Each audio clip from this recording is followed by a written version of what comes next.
Check test. Together we shall not be moved. Black and white together we shall not be moved. Like a tree standing by the water, we shall not be moved. What do you think about the sound? Is it too loud? What do you think about the sound? Is it too loud?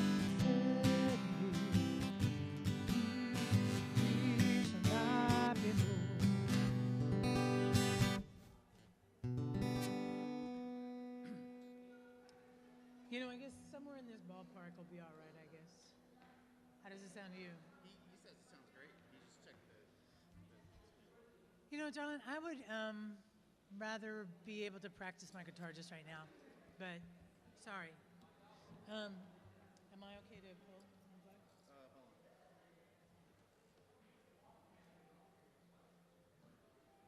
Thanks.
Check one, check two.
how they.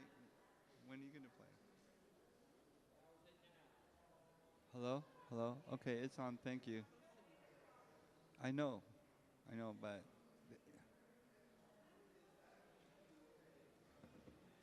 okay. Thank you. This is in memory of Marcia. Um, gonna do a traditional Native American offering, which is to call all the spirits of the land, of live oak, the streams and the trees, and all the bones. Let me get people to pay attention. Hello, folks. That's what I wanted, No, your attention. stop. Okay. That's not what I want. Damn.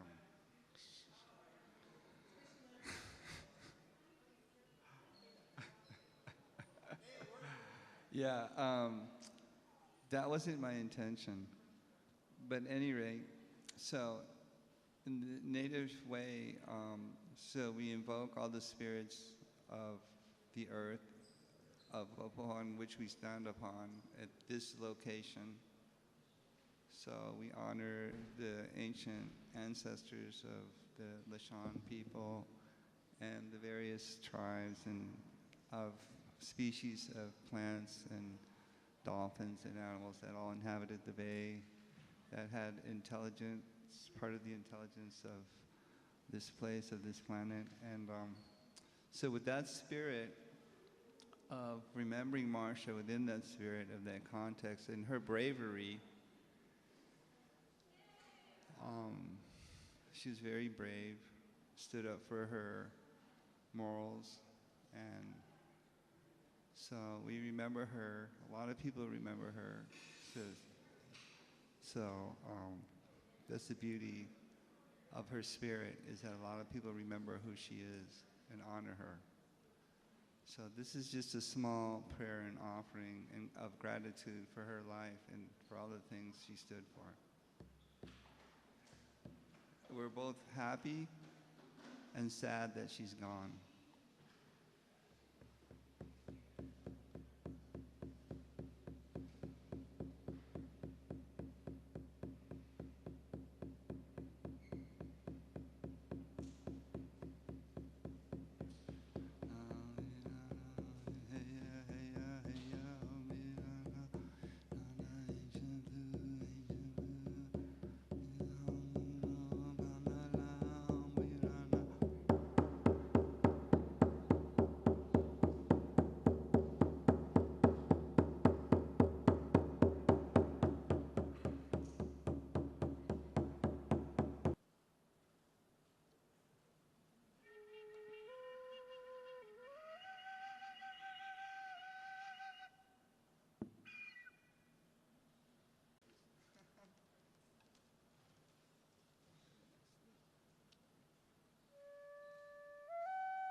behalf of Marcia, thank you.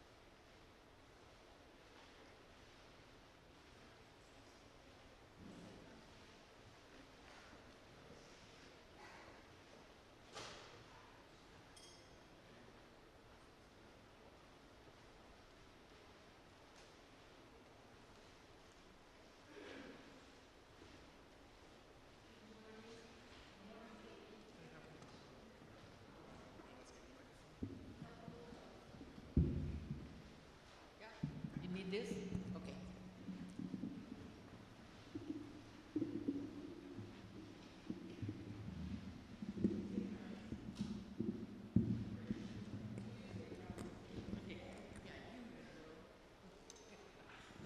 Hi, good morning. Good morning, everybody.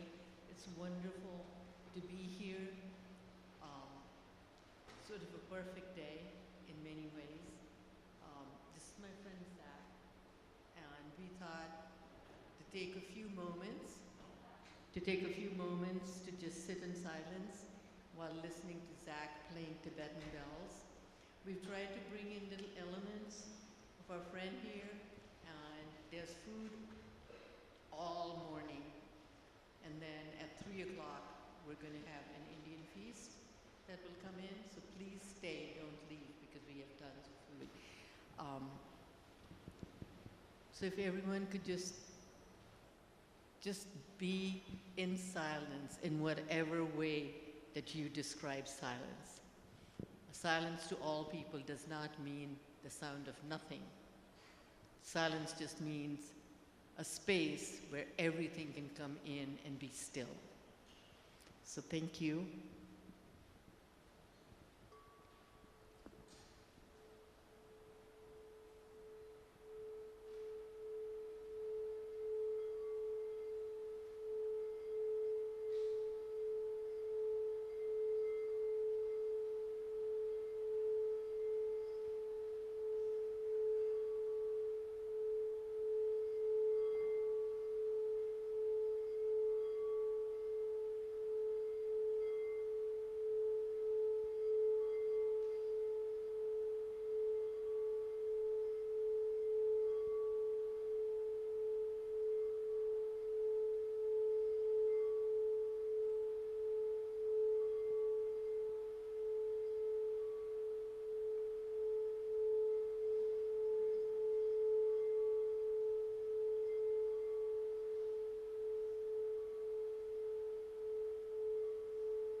Here I am. How's that? Okay. This is an old habit, thinking I have a big voice. So please feel free to move around. Don't feel that you have to be in one place. We've sort of laid it out to be a wake, a party, a celebration. All kinds of different moods are going to flow in here. So thank you again.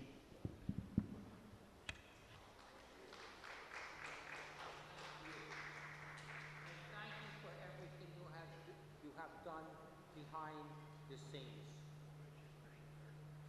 Yeah, and Marcia's artwork is over here while you're looking at it. What?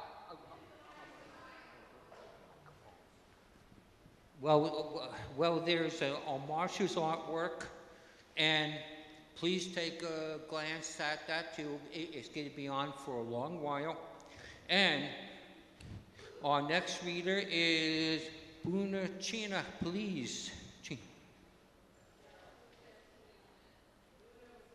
Yeah, no, Carol Darla. Yeah, I'm sorry. I'm sorry. Whichever.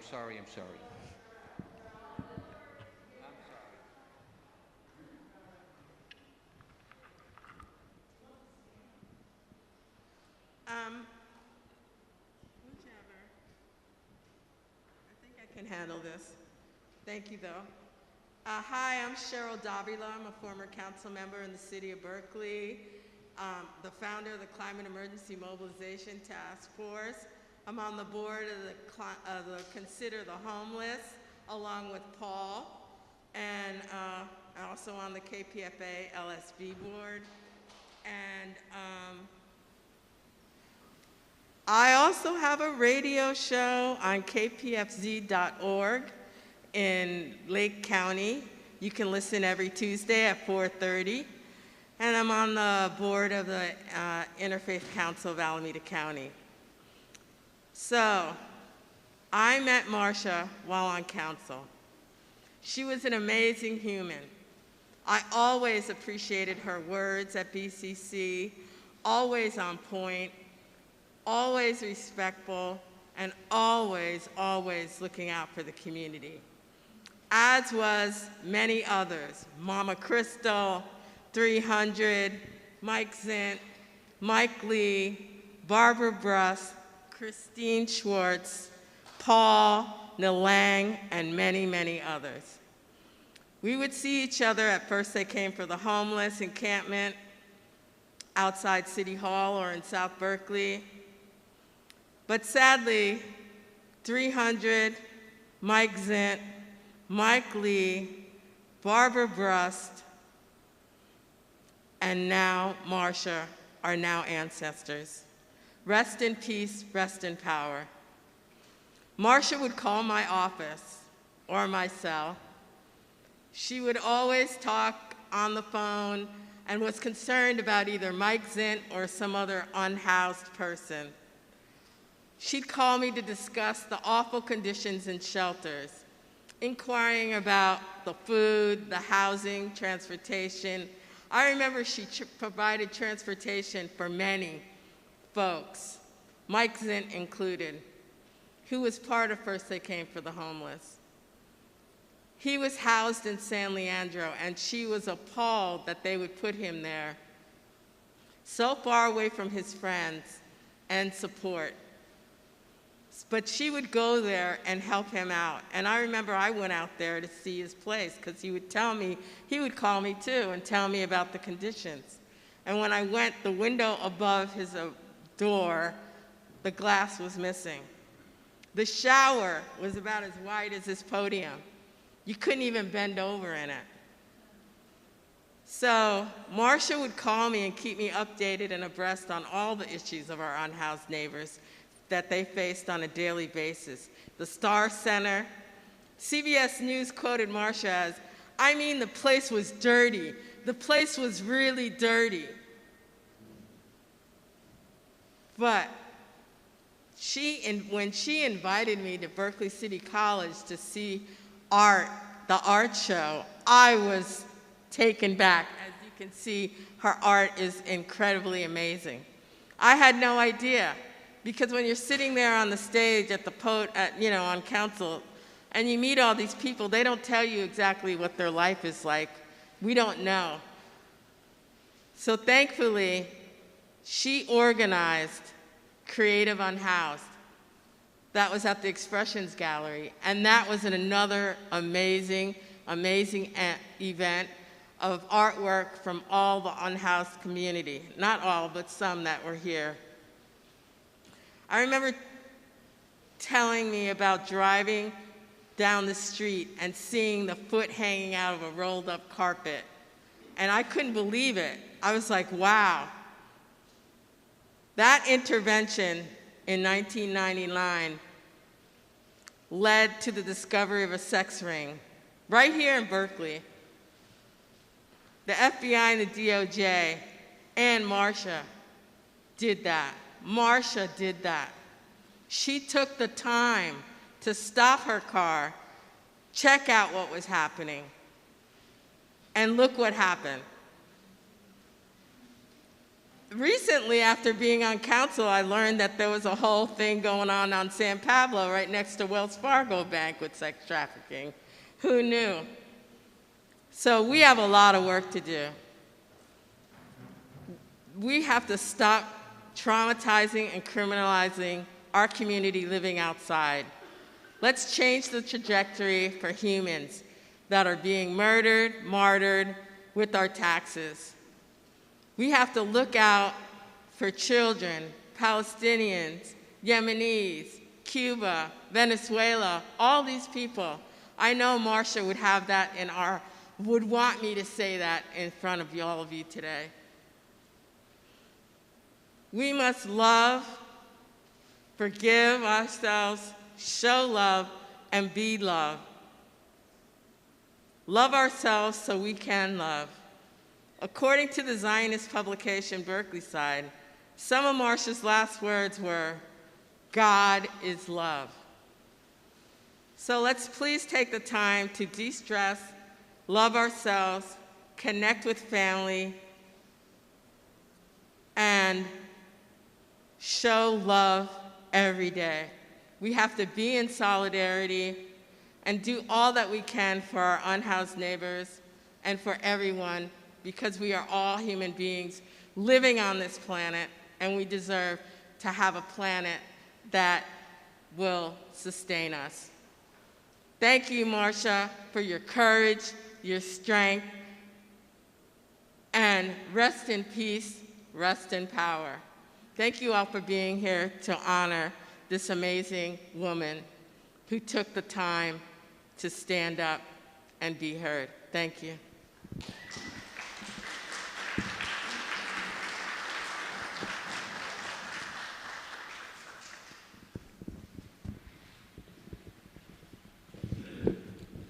Thank you. And the next speaker is Mary Berkeley.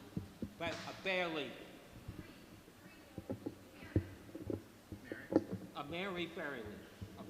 Berkeley. Barley. Bali, yeah. Barley. Yeah, Bali. Come on up. Mary. Got the mic ready for you. The mic's here. Is she here? No? Okay. Then move on. Paul Blake, please. Yeah. Okay, Paul Blake, please. Paul Blake.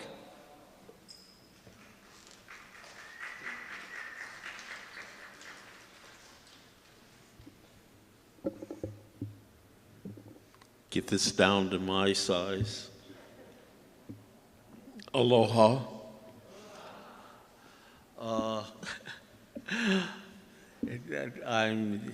These are such transitional times for all of us right now. The world is in a skew. We're in wars everywhere we look. And the age that we're at, I'm discovering, I didn't realize this, but the age that we're at, I would see a lot of people ahead of me and not really understand both their sadness and their gladness in the amount of people that they've come in contact with. And I certainly feel that way, and I feel that way about Marcia. I was asked originally, this was months ago, but I had other physical ailments, to say some words in Hawaiian for Marcia, because one of the things that she would do is she would pester me endlessly to tell her something in Hawaiian. And I was okay with that if I could find out what I could say to her in Hawaiian. And I had to reveal to her that for the generation my age, they outlawed the language in Hawaii. They outlawed the history. I grew up at a time when none of that about Hawaii was taught. And so I had to think hard regarding Marcia and her request that I say something in Hawaiian.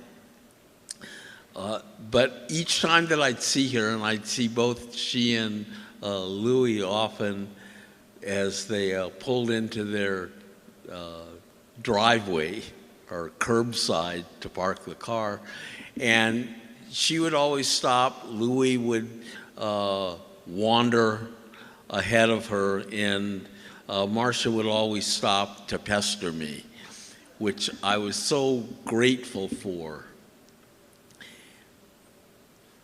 For something that was taken from us without, there was no vote that they should outlaw the language. They just did it. That's the way things like that happen. And Hawaiians have a strong connection to the Palestinians and other people on the planet that have had to suffer that. So I came up with something for Marcia, and something that I recite each morning and have since I was a child. I spent 3 years with my grandmother, with her sleeping in my bedroom. I could reach across the way and touch her. And she taught me a greeting to the day and the sun and the ocean. And I've been saying this and chanting this since I was a teenager. It's the only trace of the language, and I was so grateful for that. So each day, I would greet the sun, and I told Marcia this. Well, I would greet the sun. I'm happy to see the sun each day. As I get older, I'm more and more happy to simply see the sun come up. And with that, because we're an aquatic culture, there was also the greeting and the blessing of the waters everywhere. The sun and the water. E ala e kala, I kahikina, I kamawana, kamawana hohunu, pi kalave, kalave nuu, I kahikina, aya kala.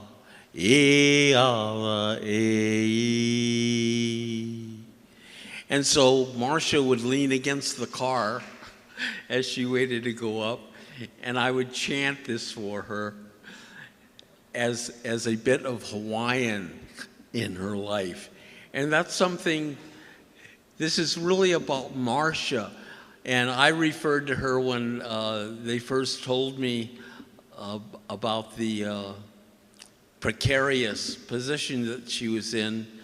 I called her an angel in transit, and that was what she was for me. I met her in transit on this voyage and was deeply moved by her.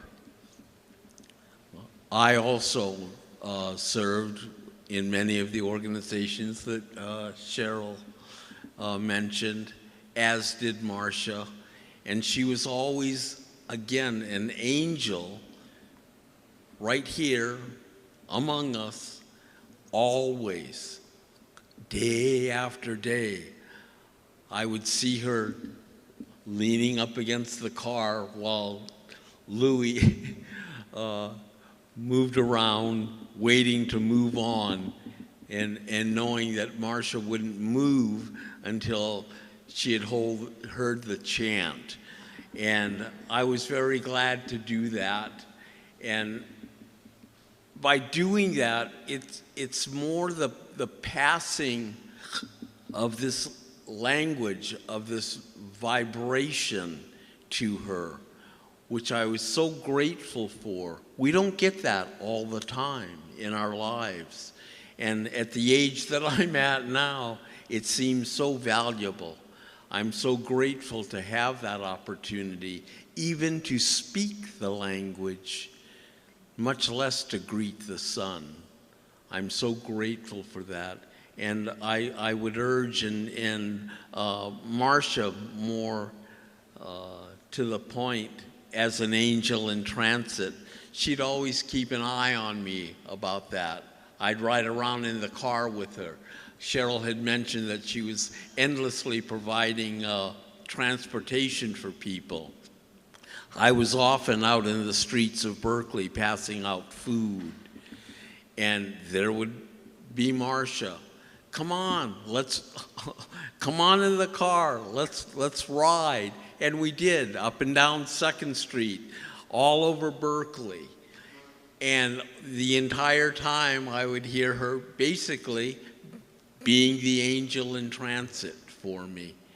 I will never, ever forget the beauty of that moment, and I am so grateful for it. I'm grateful, I'm grateful, Marcia. I'm grateful. And she would always stress that, gratitude. And that's what I learned from an angel in transit. It's okay to feel gratitude. We should be grateful for all that we have. And I am, Marcia, and I am, Louie. I truly am. And I want to thank Marcia and Louie for hearing the chant one more time, Marcia.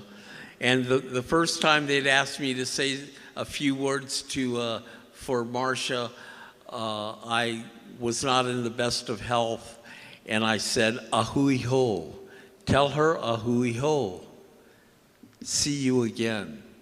And I will, because we're all in transit. Mahalo nui loa, aloha.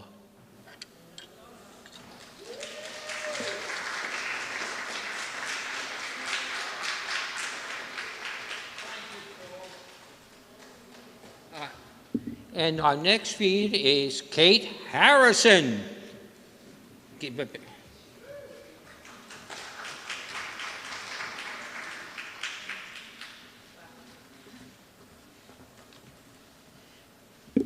I'm not going to say much, but I'm going to say a few words about how I see Marcia and love. You know how the Bible talks about how love is not vain, but love is kind. But weak kindness is not enough. Love is fierce. Love is fierce. And Marcia had a fierce love for her family, for her friends, for her neighbors, housed and unhoused. And she had a fierce love for our beloved community. Marcia, we need you and your spirit today more than ever. We're missing that fierceness and we're missing that love. And I look to you as someone to inspire me to continue to think about that every single day. So thank you, Marcia, and thank you, Louie, for your service to our community. Thank you very much. And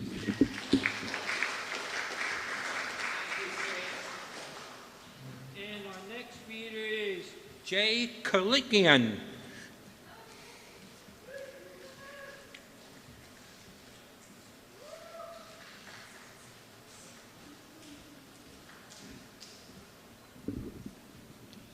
I'm going to do something that, for those of you who know me, is very uncharacteristic. I'm going to be brief. Too low? Okay. So I'm going to limit my words, and I'm going to try to tell a story of really how I knew of Marcia, but how my first real encounter with Marcia and the impact. Thank you. I appreciate it, and the impact that our initial interaction had on public policy. So I'm not going to go into all the details, but my sense is you'll probably hear parts of this and you'll probably be nodding your head because you'll have your own similar stories. I certainly knew of Marcia. I was the director of the Berkeley Rent Board from about 2000 to roughly 2020. And when I became the director, I certainly knew of Marcia.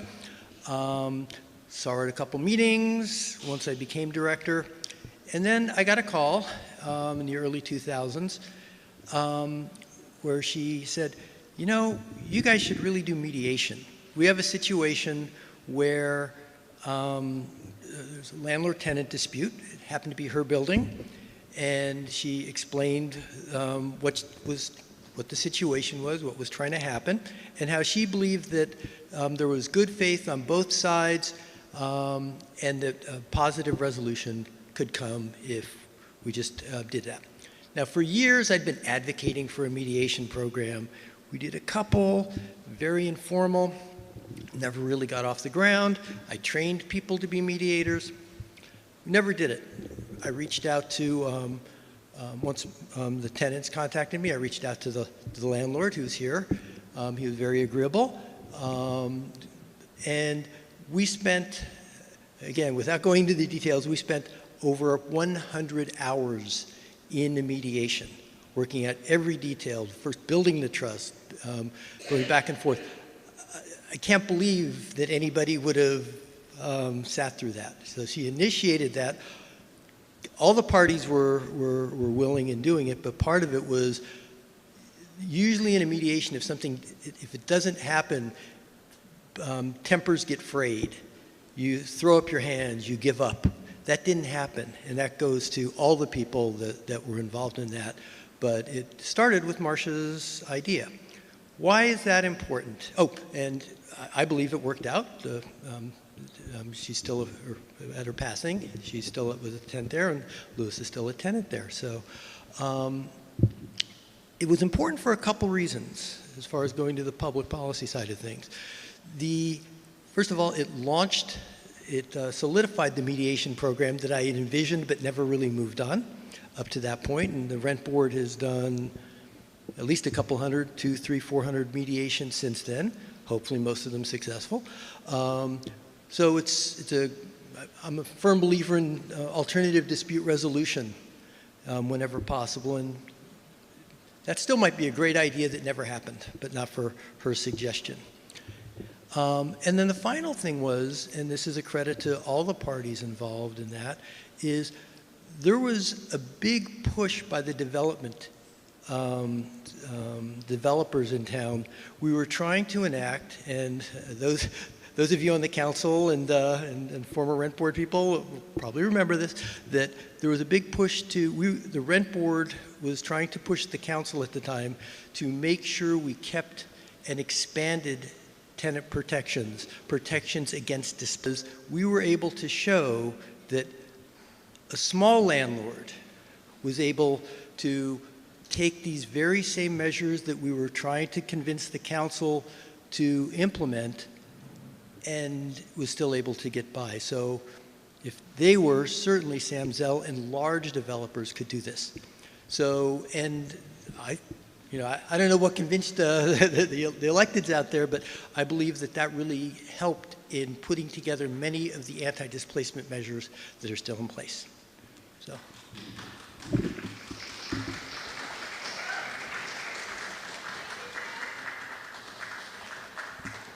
Thank you, Jay. Thank you very much. And also, another thing that Marcia put together about the rent thing, about tenants, is displacing landlords was prevented to displace senior citizens. I'll make a little story. Jill and Grace lived in a house. Someone bought it, and he wanted to move his kids in there because they want to go to school. And with Chris and Marcia's effort, there was, I don't know what the bill was, Chris would know, the bill that it would make it they couldn't displace the seniors from the house just because they want it.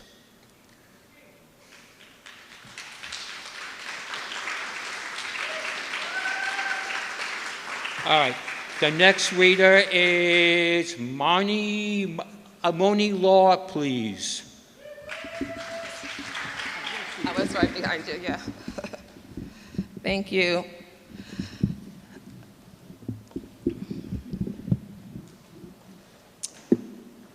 There are three characteristics that I wanted to share briefly about Marcia.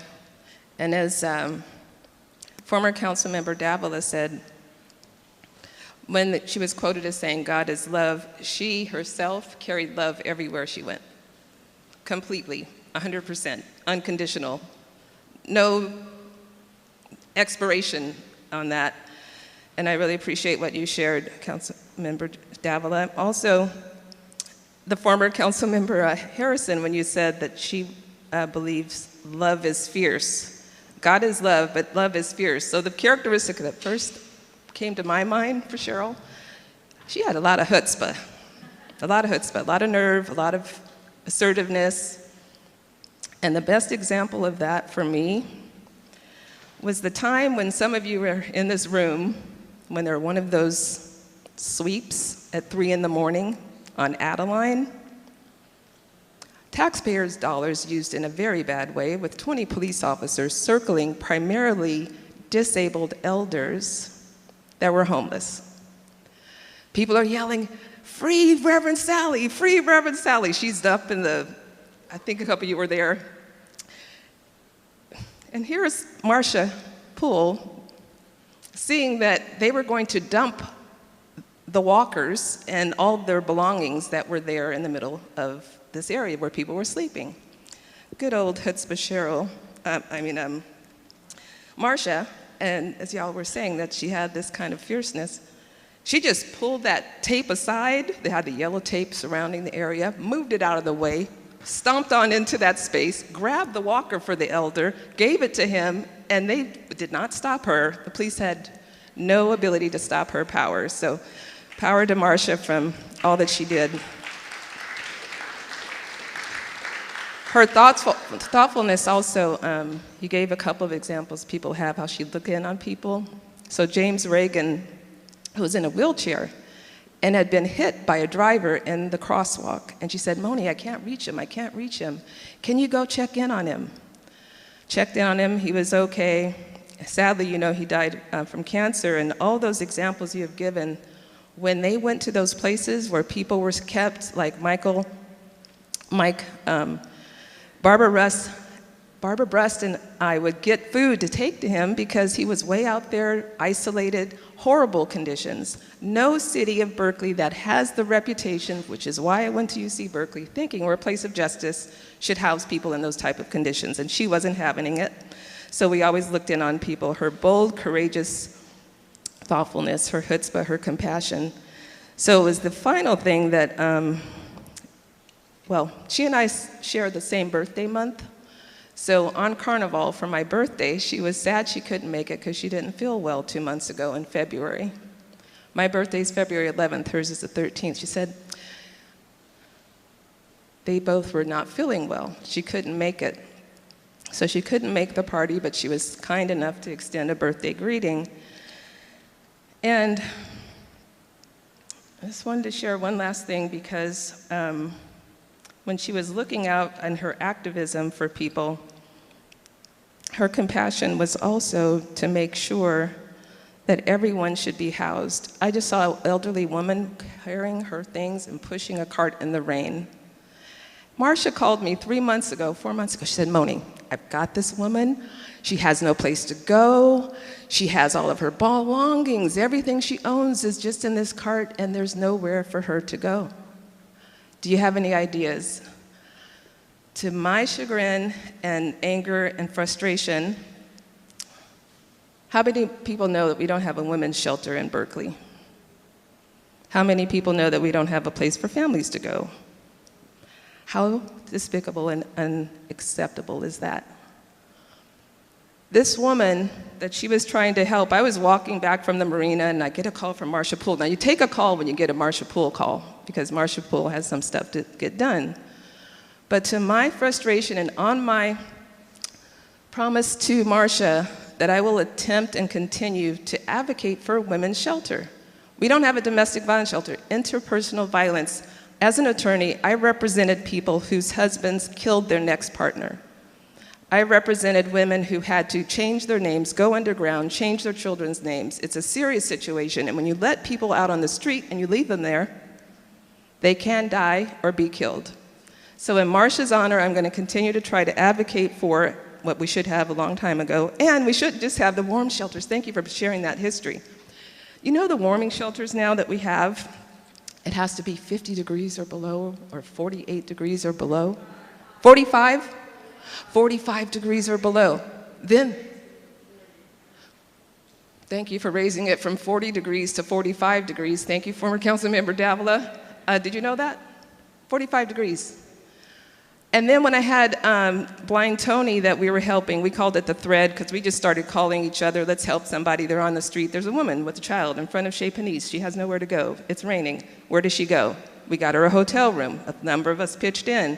Well, when I saw that we don't have a shelter unless it's so cold you might freeze on the ground, but then at 6 in the morning or 7 in the morning, blind Tony, if some of you knew him, Mr. Tony McNair, he was blind and had schizophrenia. We finally got him housed, but he didn't have adequate services, so he would always get lost trying to get back into the building. I then found out from Reverend Sally, who was at a dinner, that he had died. The city was supposed to keep in touch with us so we can look after him and make sure he was okay. So another dedication, and also to my brother Paul, the phrase that you told me to share with her, I'm going to end with this. What you last said was, I will see you again in Hawaiian. When I went to see her at the hospital, the day she passed, she was talking and good spirits and full of love, as she always is, and then passed within hours or within the next day. But what went from sickness to pneumonia to probably just her heart never gave up.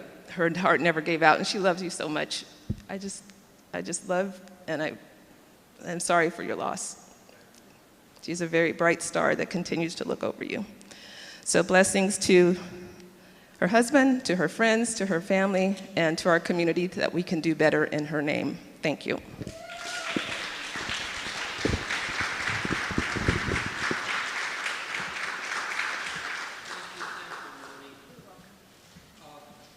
Before we get to the next one, I'll briefly describe the scene of Marcia's death. It was at in-home care, intensive care. I was there alone. Then Tom Lynch, Chris and Marty and Jay, and there were 10 of us in that room, that bleak, sanitary, boring room, celebrating Marcia. She was still alive. She couldn't speak because she was, the ammonia got to a point where she couldn't speak. But we knew she was alive, and we talked to us, between ourselves, and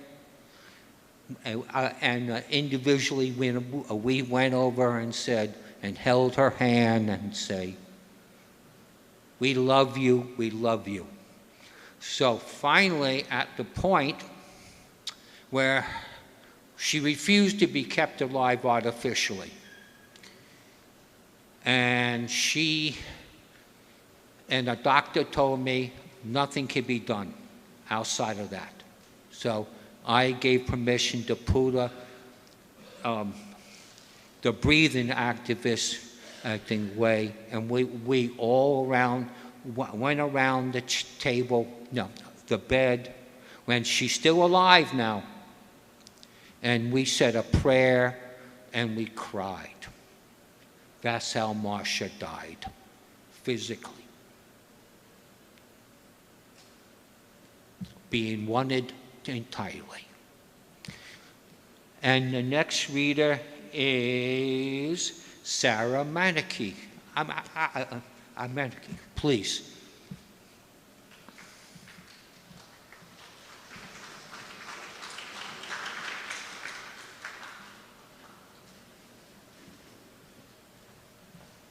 Oh my gosh, I'm not quite ready. Let me see if I can get on here. It's nice to see old friends here. The world needs more Marcia, not to lose her, but she left part of herself in all of us. So we're better for it. We take it forward humbly, like she did. I want to read, and then I'm going to give a little background and read a poem. But the last text that I got from her, she wasn't getting out. I wasn't getting over to this side. I live in San Francisco. She had called me. I didn't answer the voicemail. I was with my grandson who was going through a divorce, and I was very apologetic. And this is what she sent to me. These were her last words to me. There's so much and this beautiful art. You are the best, little missy. Never fret. Everything you do is perfect. No blame, no shame. Love. That's from Marcia. So let me just, this will get into when I first met Marcia. The background was coming out of Occupy San Francisco, which was really held down by a lot of the street kids. And Mike Zint was kind of the master of shenanigans there. We created, after Occupy fell, we created First They Came for the Homeless, did actions over there. Then he had a chance to come over to wonderful Berkeley for the Poor Tour, for the Save the Post Office. That's where we connected with Marcia, because she was like the soul of the movement over here. So let me see if I can, darn phones, get back to what I was doing here. Okay. Cheryl gave a really beautiful history of some of this, filled in the gaps, and all of you. For Marcia. I wanted to send the video of Anselm Kiefer burning a gorgeous texture into a large tarry canvas with a torch and gold flame. To Marcia Poole, who so loved his work, but I had to remind myself that she is gone. How can this even be? In art, they live as deathless flames, as their inimitable selves, the art they made of ardently being perfectly them, forever in eternity's gallery of endless beingness, so mortal and burned. The first day, I believe, the day I first met Marcia, she was sitting on the steps of Berkeley City Hall, a couple of steps up from Mike Zinn and me, and other shenanigan makers of the Poor Tour, and First They Came for the Homeless. We had been chased from that last place. We had our encampment in all 18 locations and 18 busts. Barbara Brust, rest in peace, made a t-shirt listing them. I have a stained copy. We called on all our people and devoted supporters. I wish I could mention all their names. You're here. To spend the night with us there.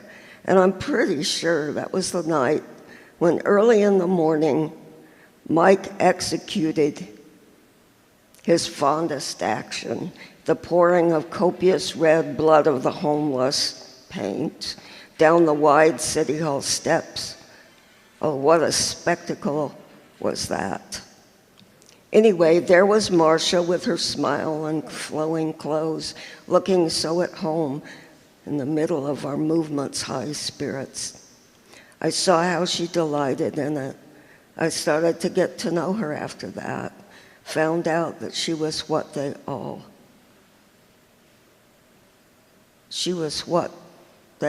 real deal.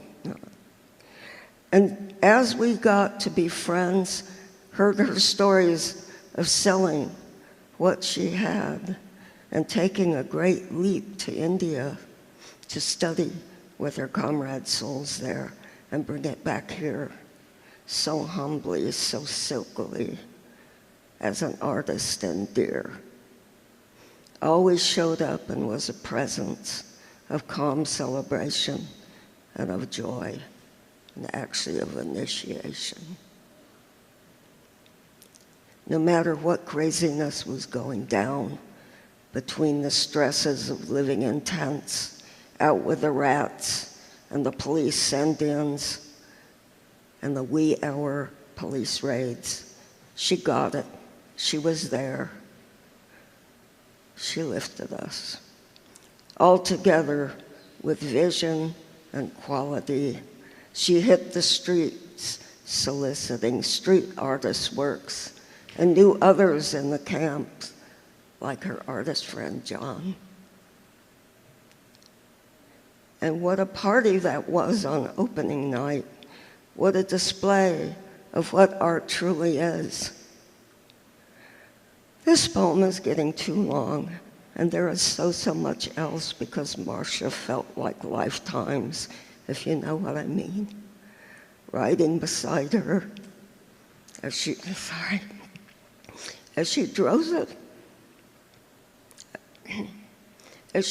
us to see Mike Zint, where they'd finally housed him, way off in East Oakland, too sick with his COPD to stay out in a cold tent or be arrested again, where he started raising his beloved bearded dragons. And she'd always drive me out there to see him. And then we were together at his bedside, where he drew his last breath.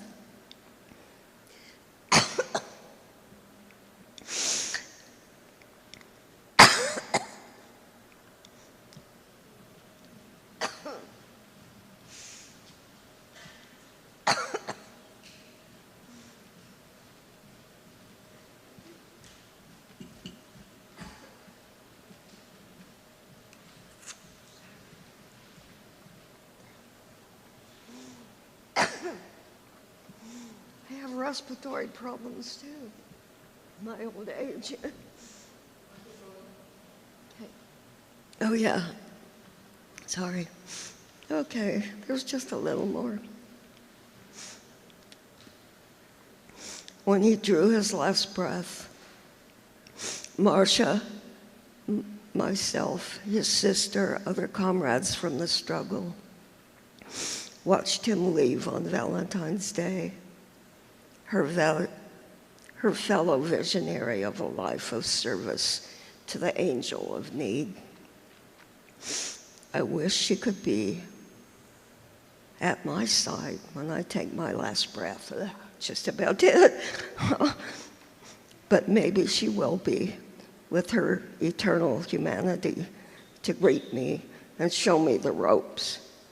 That was her transcendent art. I see Ramakrishna when I remember her. We both loved him. Her flowing hair of platinum gold. I hope she had some vanity about it, but no. She didn't seem to have one bit of that. She should have, though. I see an ecstasy that cared about the strays out in the road or hungry anywhere. She didn't judge me that I just took pictures of their flat-out misery, who have no place to lay their heads.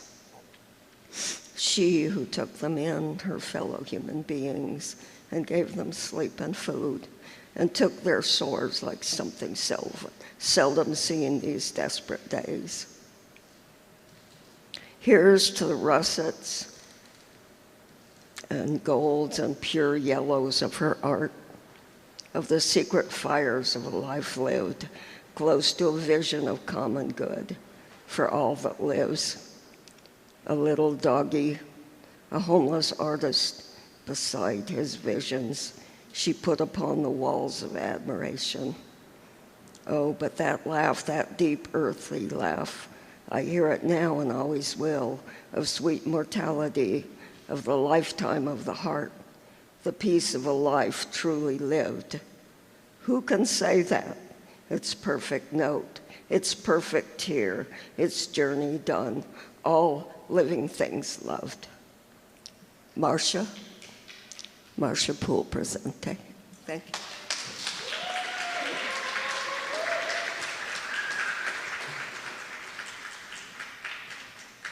All right. Our next reader is John Poland. Me to talk about Marcia as a digital artist and her work at Berkeley City College. This is Love in Action. The second, in her dying words, God is love. So, in her dying words, God is love. So, people have talked about this. Moni talked about fierce love. I think Marcia called that social justice, being love in action. The other is unconditional love.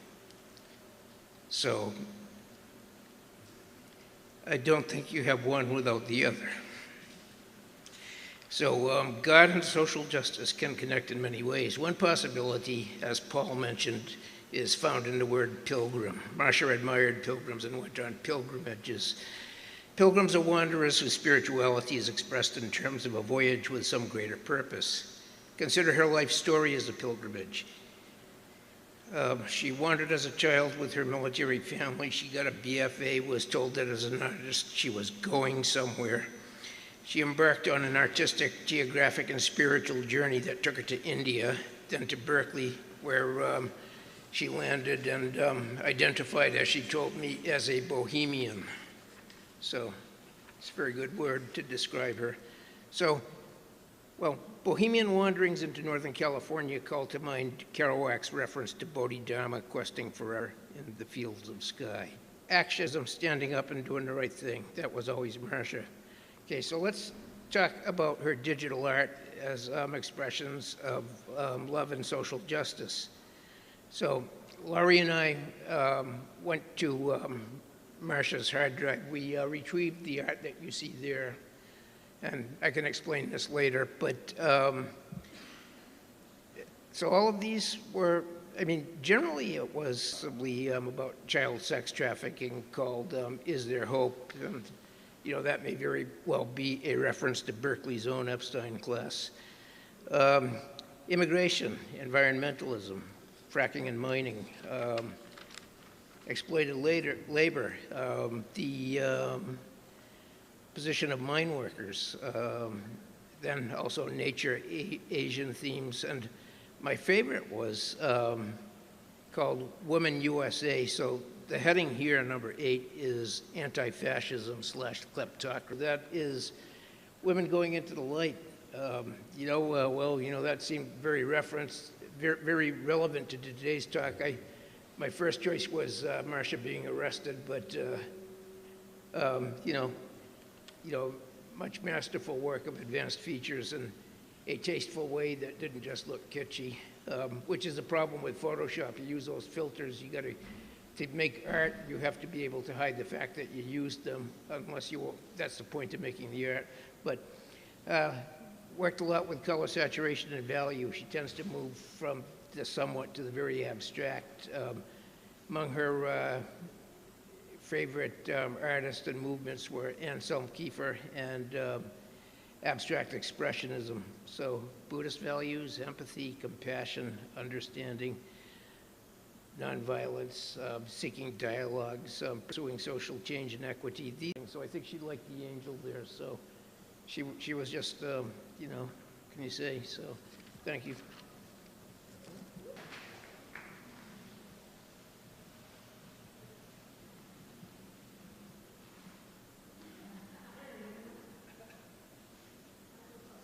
Oh,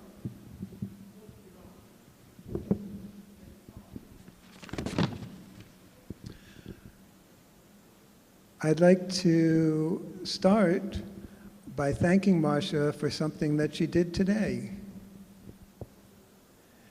She accomplished a reunion of 4 people who all used to sit together on the city council, and all of us were people who on various time, we were all so different, and we still are, but we're all doing of what I'm about to say. I'm proposing that we make a change in the order of how we're doing things, because one of our council members is now a state senator, and he has a lot of stuff to do today. I would like to let him go in front of me, if that's okay with people here, and because he's, he has an amazing schedule as a state senator. So I'd like to either give my time to him or just let him go in front of me, if that's okay.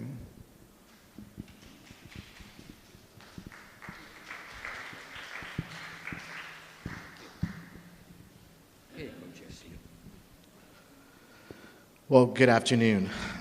When I heard the news of Marcia's passing, I didn't want to miss this opportunity to honor her life. It's okay. To be there for them.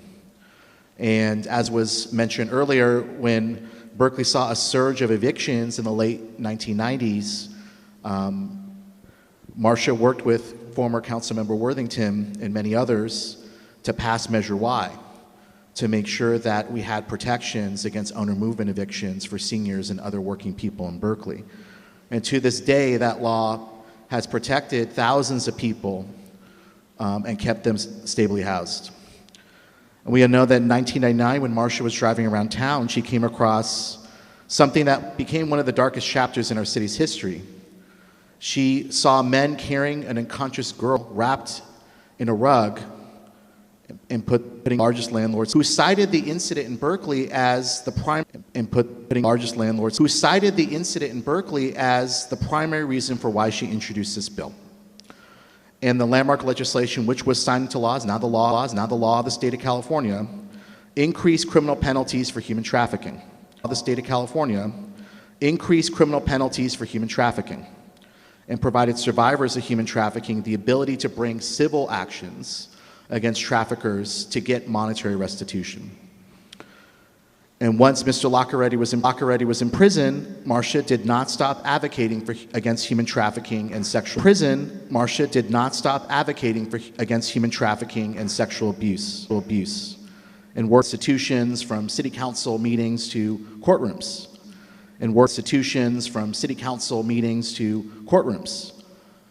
And when there were no meetings or hearings, she did, reinforcing our collective efforts to make Berkeley and California a more caring, inclusive, and tolerant community. And my heart goes out to Louis, who she loved so dearly, and to your entire family on this tremendous loss for Berkeley. And I feel that in a world that is increasingly hostile, angry, and divided, Marcia showed us that another path is possible. A world where people come together, support one another, and where we're reminded that there's more that unites us than divides us. And how when humanity focuses on peace and love and compassion, we can create a better world, a better tomorrow. So, incredible life of service to the Berkeley community, and proud to also announce that Our next,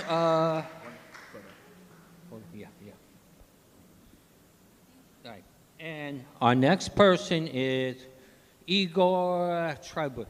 Igor from City Council.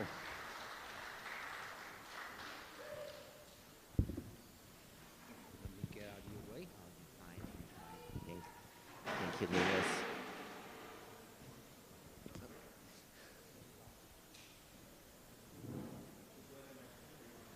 Oh, I think I'm fine. Well, hi. I am Vice Mayor Igor Tregub, and I'm just going to continue with the themes that have been already mentioned about Marcia. Marcia was the conscience of Berkeley. I remember days after I was sworn in, this was in, because it didn't matter. It was a person who needed help, and something needed to be done. Committee for a certain progressive organization that was doing a convening, and she had problems with the rules.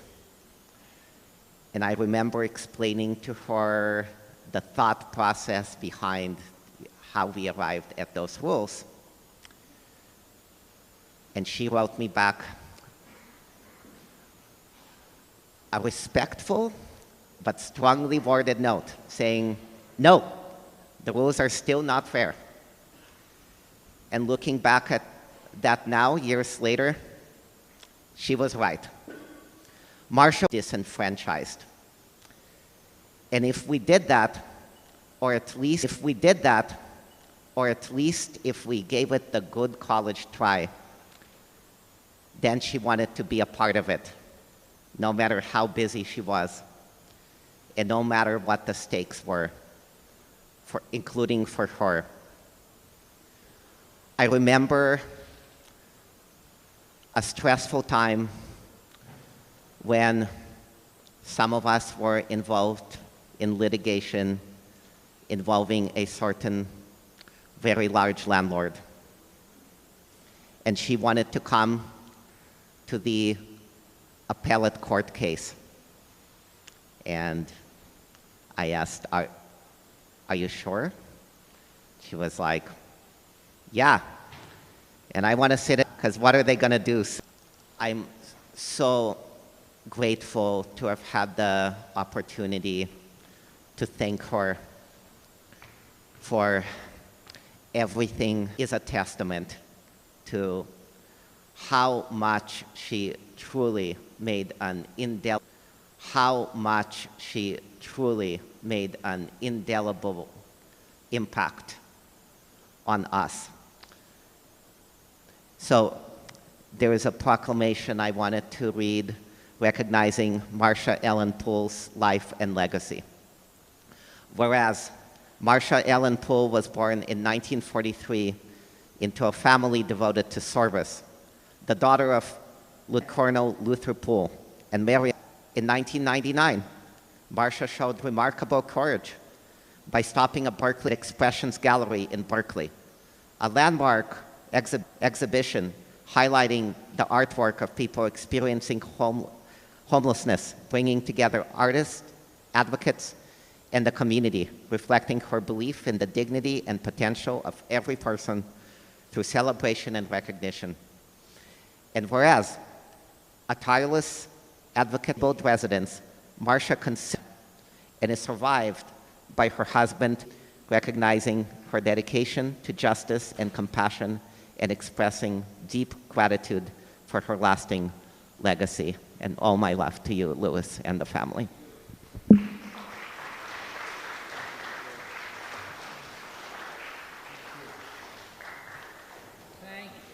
Thank you. And we can go back to give Chris his time to finish his segment.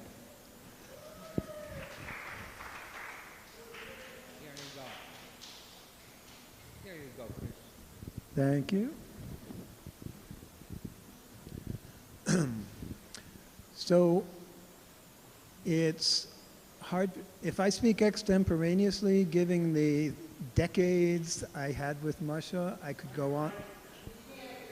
If I speak extemporaneously about my experiences with Marcia, I could go on for an hour easily. But in order to focus my points, and in order to get me to quote specifically her reflections, so I want to share her reflections as well as mine. And in order to do that, because she wrote in run-on sentences and said things that I don't always agree with, I need to read what she said. And one of my favorite things about her is, even though we didn't always agree, we were so tight working together very effectively. Marcia Poole was an innovative artist, an insightful journalist, and an outspoken advocate with a politically independent and evidence for needed policies and programs. Her helpfulness extended to homeowners and business owners as well. The secret to her success in helping so many for so long in so many ways is contained in her own words here. When I write to you, it is not with an adversarial attitude, it is with the desire to give you information that you may not have and that could help you redesign structures and policies. Just like she was quick and strong in helping a wide range of individual people, her individual streak was reflected in her wide range of friends in politics. She was friendly with candidates running against each other and who hated each other, and they all loved her, whether they were from the left, the right, or the center. The secret to her success in maintaining those friendships across the political spectrum is shown again in her own words. It looks like machine politics in Berkeley, but voters should ignore grand ideological statements and divisive slates, and instead evaluate each individual candidate looking towards who is the best for the position based on their individual qualifications. As seen in her postings on Muckrake, you might wonder, I called her an insightful journalist. If you go there, you can see her muckraking journalism skills advocating on a wide range of subjects, including most effectively on addressing secondhand smoke's health impacts. All of the above make Marshall a quintessential, warm, wonderful Berkeley woman, deserving to be celebrated. But that was just the beginning. One fateful day in November 1999, Marcia's vision, courage, wisdom, and persistence were all magnificently manifested during her shocking discovery of a body that looked like it was wrapped in a carpet being carried to a van, and another scared teenager resisting being dragged into a vehicle. Most people would have kept driving. Most people would have been scared to get involved. But Marcia displayed profound courage and at risk to herself. She placed her body strongly, powerfully in between the men who were trying to drag this girl and who were carrying the girl to throw her into the van. She single-handedly stood there and made all of them afraid of her. I don't know if I would have had that. I hope I would have, but I doubt if I would have even noticed something when I'm driving down the street, because I'm, let alone. So she had the vision to see this. She had the courage to take a powerful position, stopping them in their tracks. And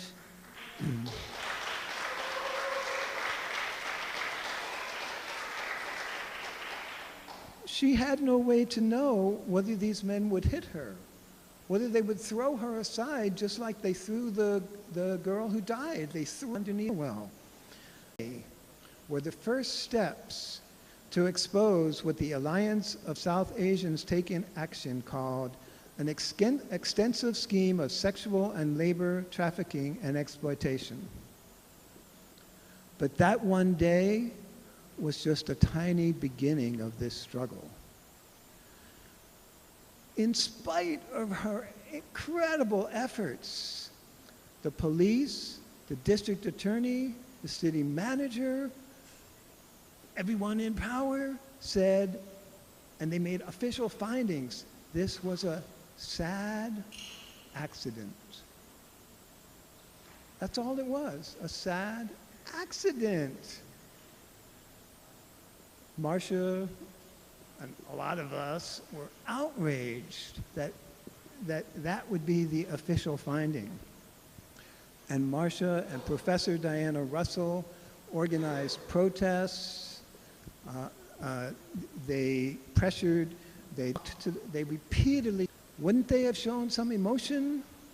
And finally, Cecily Burt did a little blurb about that because of Marcia, single-handedly. And then 2 Berkeley High School students who you'll hear about from a future speaker.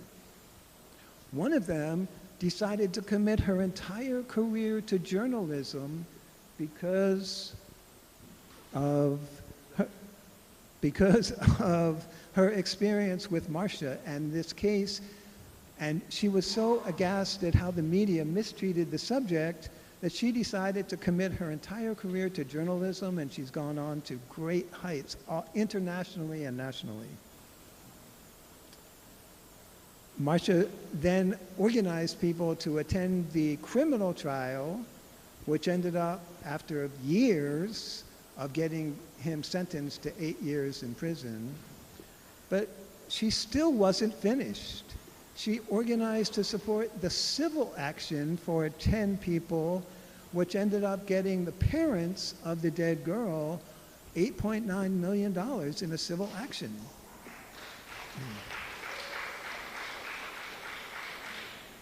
Just that one day and that couple of years of action, to me, that deserves a TV movie and incredible recognition of what a phenomenal woman this was. The world has been a much better place because Marcia lived creatively, courageously, compassionately, and cooperatively. I will conclude with Marcia's words again, these about a wonderful activist friend of hers, with one added word. Marcia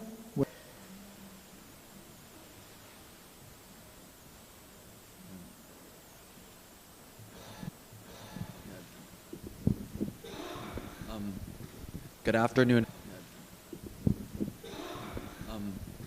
Good afternoon, everybody. My name is James Chang. I'm Councilmember Ben Bartlett's Chief of Staff. My name is James Chang. I'm Councilmember Ben Bartlett's Chief of Staff. He apologizes he cannot attend today. He is tone that invited you in.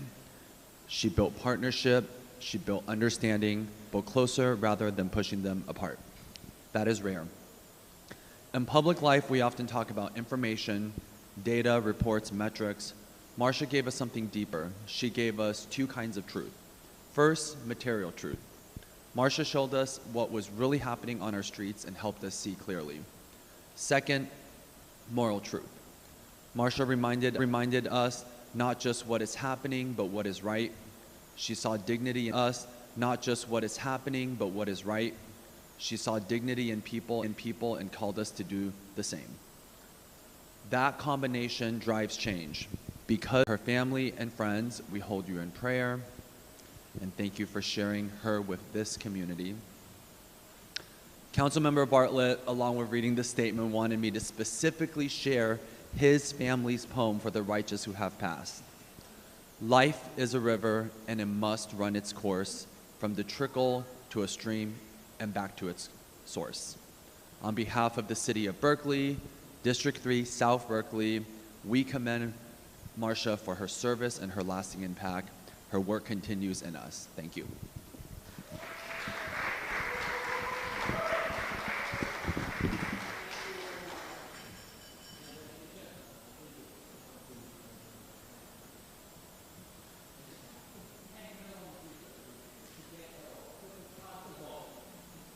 All right, we're going to take a 10-minute break to get some food, and we're going to come back with some poetry and music. Poetry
And if, the idea is not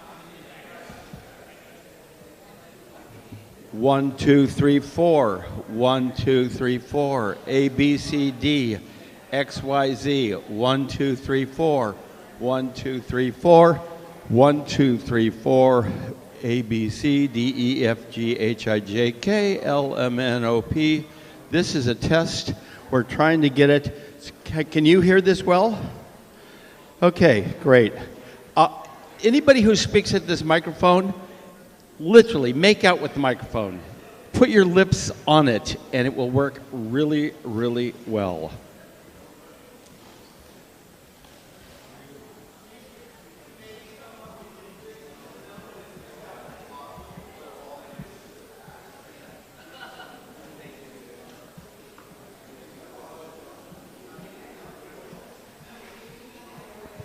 Hello, everyone. I know we're taking a break, but I just wanted to take a moment to thank you for being here.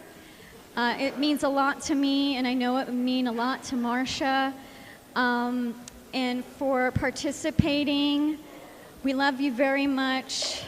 And also, if you find it in your hearts and you have some money in your wallet, could you please participate in the fundraising for both the burial and the celebration of life?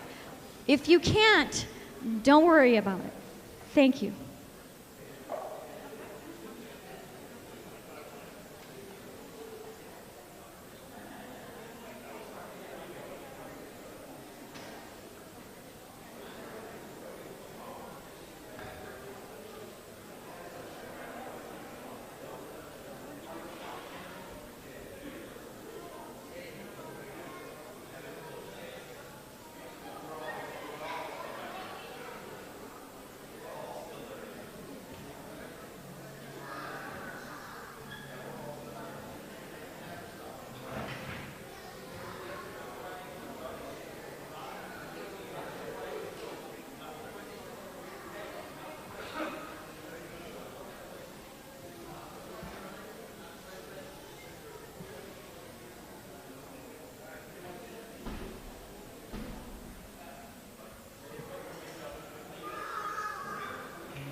Ladies and gentlemen, please, we are going to be doing some poetry and music now. And please sit down. And we could be doing it in a couple of minutes.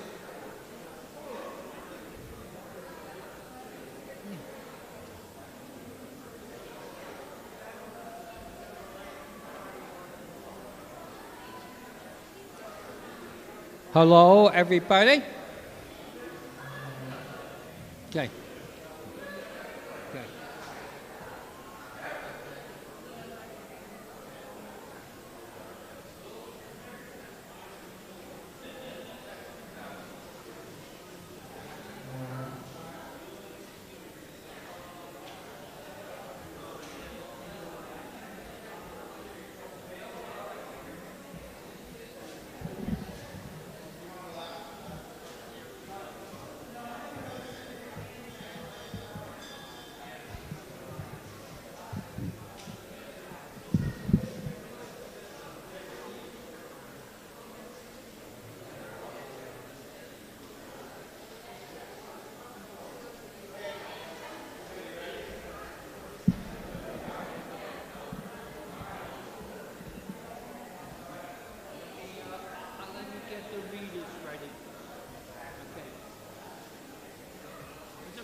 Not ready yet. Well, we have one reminiscent left. His name is Bill Simons. He went to India with Marcia, and he will speak for a couple of minutes about his experience with Marcia. Thank you.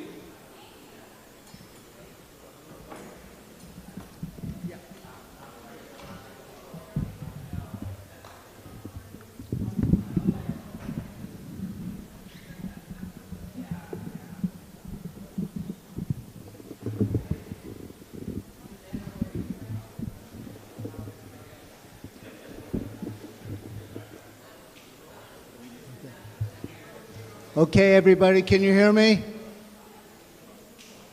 I have a few words and I say, power to the pool, power to the pool, power to the poor. I know you've heard many, many wonderful tales about this heroic woman who gave so much. And I had the privilege to know Marcia before this period and had incredible encounters with her by almost mythic chance.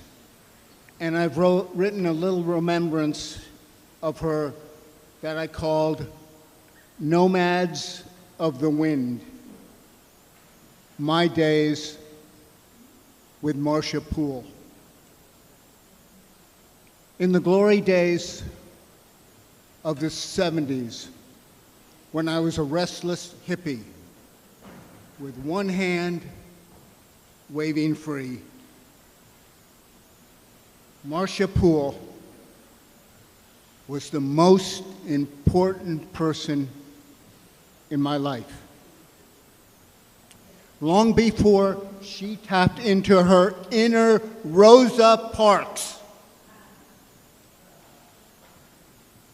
and became a warrior for justice, before she stood up to those awful sexual predators,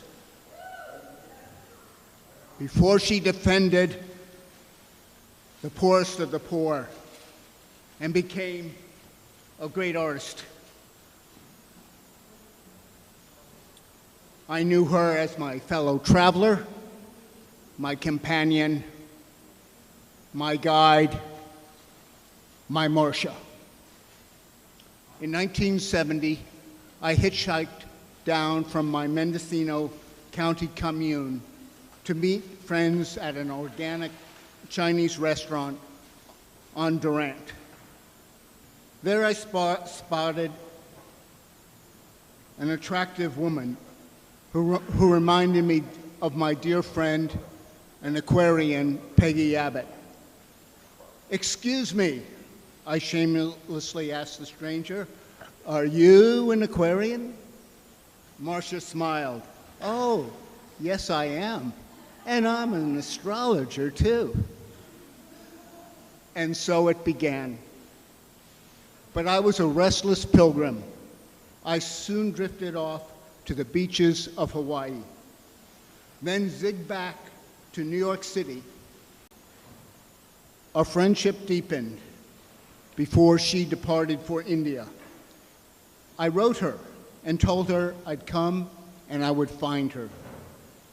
Early in my journey, high in the mountains of Dharamsala, just below the Dalai Lama's palace, I was looking for a place to stay as evening settled in. I approached a lone figure in the gathering shadows. It was Marcia. Again. And that is how it was with us.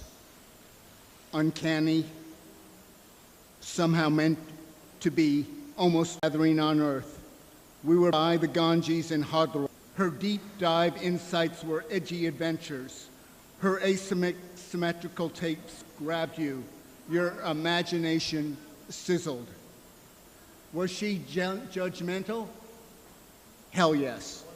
But that was part of the bargain you made with this observational genius who always had a twinkle.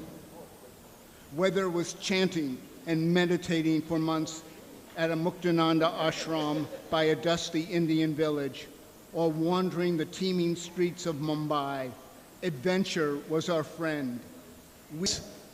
As we gazed out at the Pacific atop Mount Tam, or at beloved female guru, as naked where you stood with this woman, eh? Back then in Berkeley, Marcia lived on Vine Street. I hunkered down in the cabin in the backyard.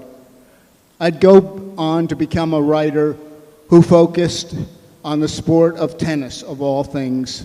And on the kitchen table of the little house on the Oakland Flats that she had just left, my magazine, which is called Inside Tennis, of all things, that lasted 44 years, was born. But back in the age of Aquarius, in the most formative part of my life, a cutting-edge Aquarian was my pal, my fellow traveler, and in many ways, my guide and my soulmate. Every day felt like the first day of our magical lives. Today, the celebration of her life is being held on my 81st birthday. Go figure. To finish up, I'd just like to say, over the years, few I met had more ferocity or a more laser-like intensity than Marcia. This woman, magnetic and brave, will be remembered as a hero. She will long be celebrated as a strong and defiant voice who stood up when most of us would have turned away, and who time and again was there who needed an incisive advocate. What a warrior. Thank you.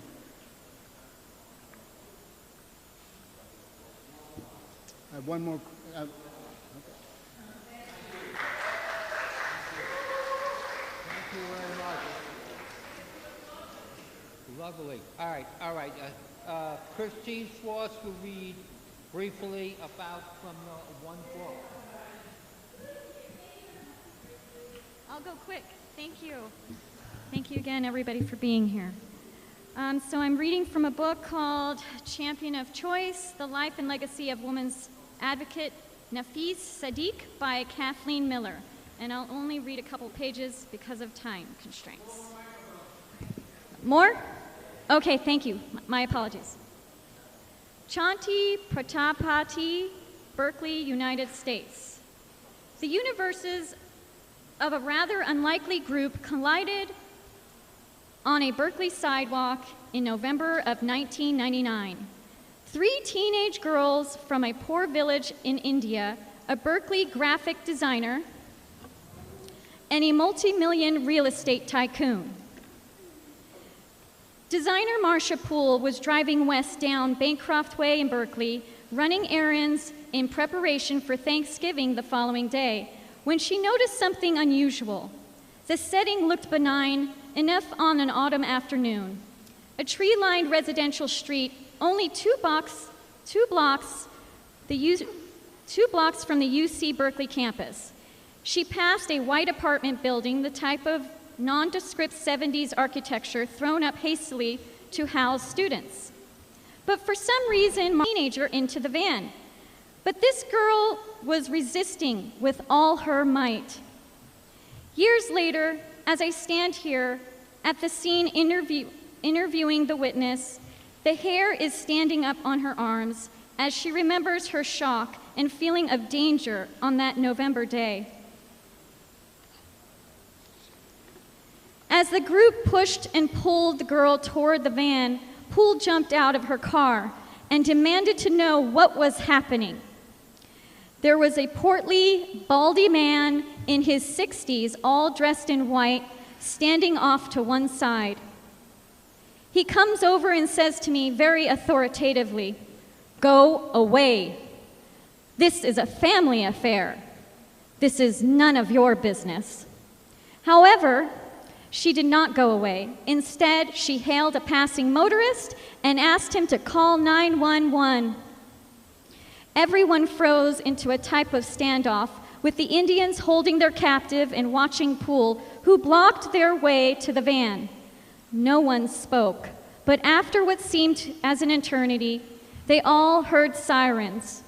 The would-be kidnappers disappeared, leaving only the terrified girl and the Berkeley artist standing at the curb. When Poole looked into the van, she saw a bundle was moving and instructed the paramedics and police to rescue the body inside.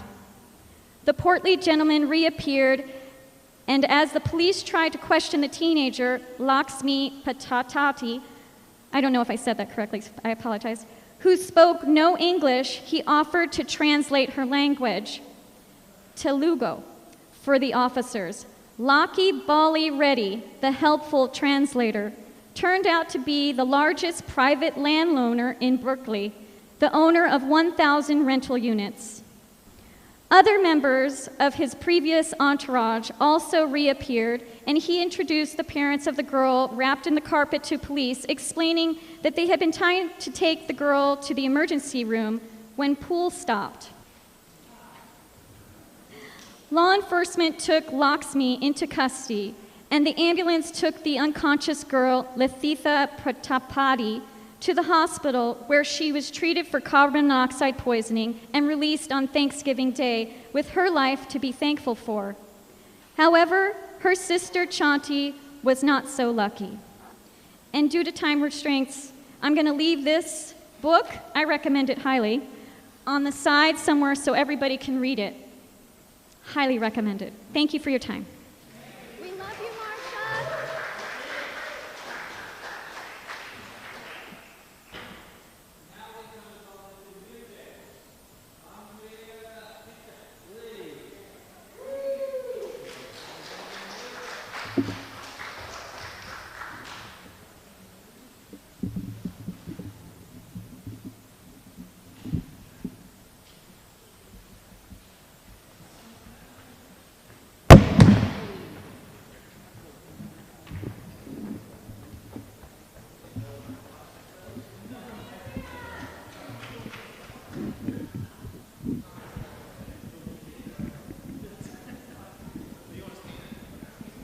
Yeah.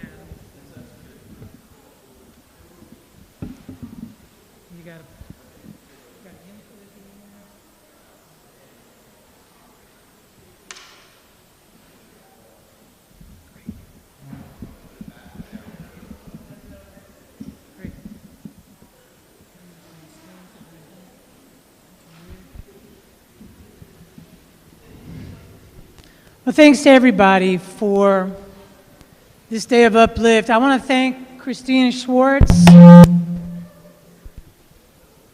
Ready? I want to thank everybody.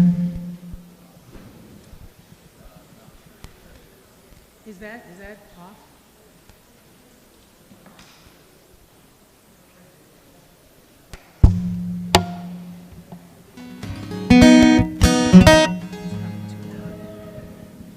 Check, test, check. A little feedback there, check. What's that? Yeah, check. That's too loud. And so it's just really nice to lift up Marcia's life and to say we notice. We notice all the times you went and got somebody a coat, that you cared about somebody who was sleeping in the rain. We notice you. I see all you out here. And I give such thanks because this world we're living in is so sometimes so heartless. And this kind of celebration, as humble as it seems, gives our lives, I think, meaning and substance. And I think about Marcia. Marcia and I have something in common. I lived on Telegraph Avenue for 22 years, and she lived right across from the hat store for many years. And to live on Telegraph Avenue during, previous decades when People's Park was thriving, flocks of deadhead kids coming into town on the sidewalks with their tie-dye, and their culture, their barter, their joy. And so there's a lot to be grateful for in Marcia's life and in her associations, and she was such a diversely talented person. But the one thing I'm grateful for is I love the idea, even right now, of tie-dye, peace, love, hippies, freedom, dance in the streets. I think we need a little more of that, so that's what I'm going to honor. This song is called The Avenue, and it's about Telegraph Avenue.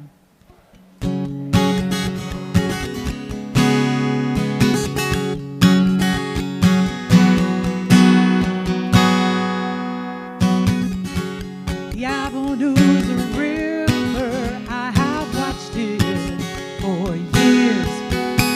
As it flowed and ebbed, as it reveled, as it hid. It's a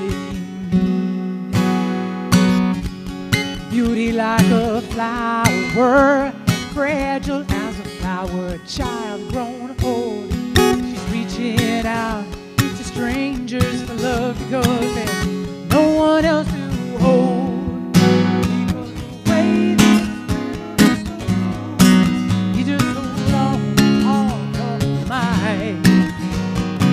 It's dangerous, beautiful, and it's radiant, rich with light.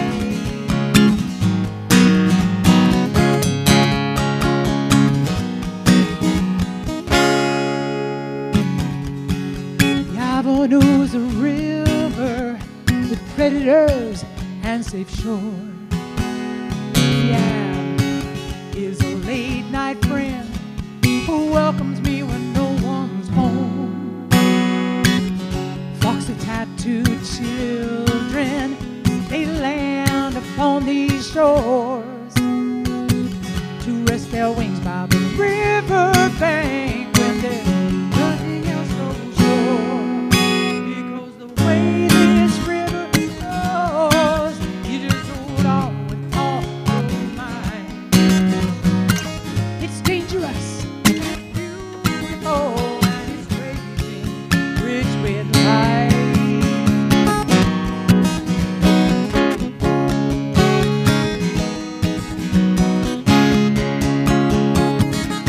We're swimming, fighting our way upstream for a reason that no one knows. When at last we find our way, maybe we can return to the ocean.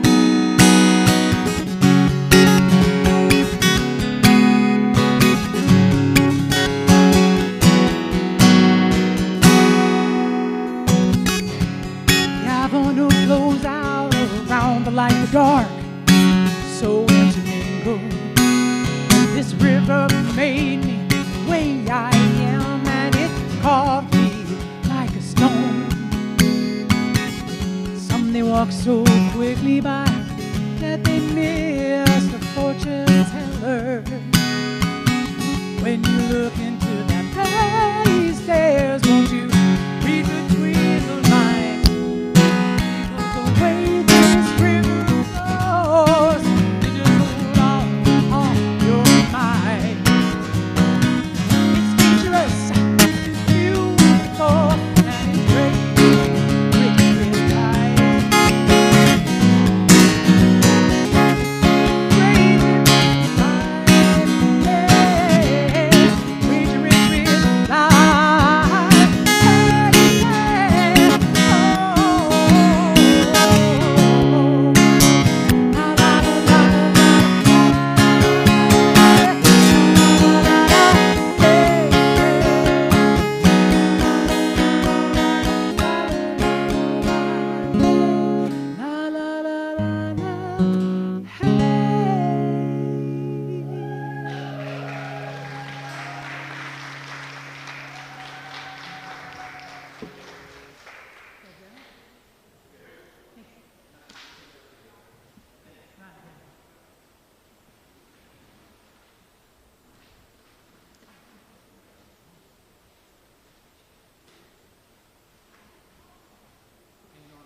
Our next singer is Lou Miles Jr.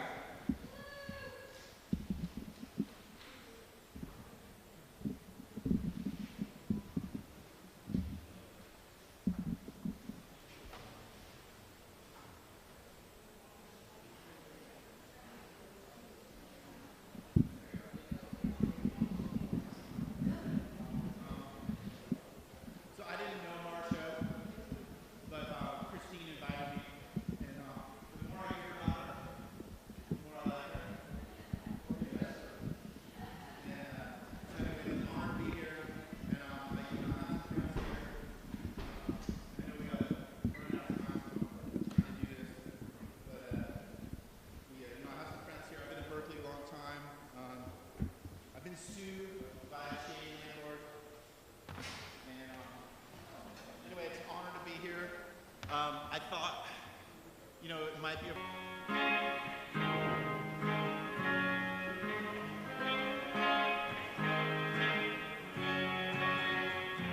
They tell me up high up in the sky, waiting for me when I die. But between the day you're born and when you die, they never seem to hear even your cry. But as sure as the sun will shine, I will get my share of what's mine. And then the harder they come, the harder they fall, it's what I know. And then the harder they come, the harder they fall, it's what I know.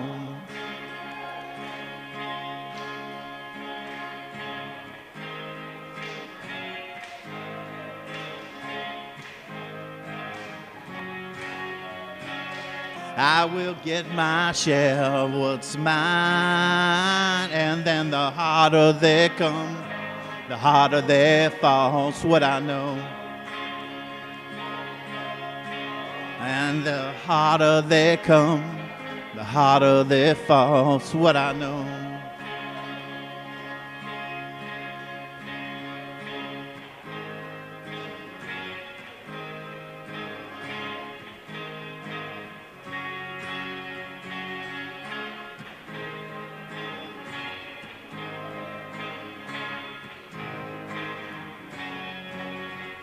Well, I keep on fighting for the things I want, 'cause I know that when you're dead you can't. But I'd rather be a free man in my grave than to live life as a puppet or a slave.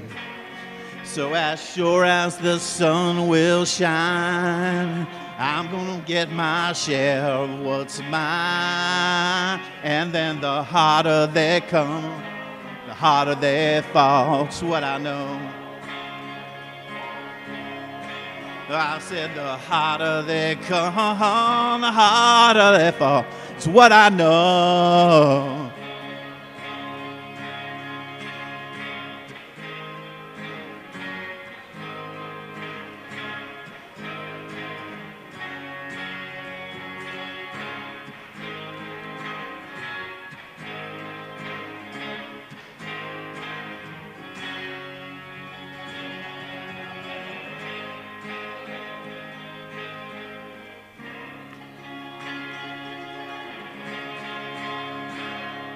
Thank you. I'm Lou Miles Jr.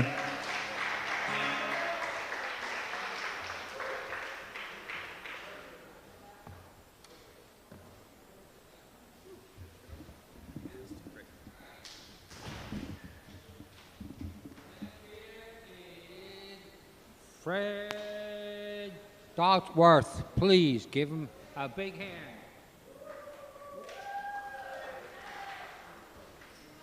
Hello. I'm just going to introduce everybody.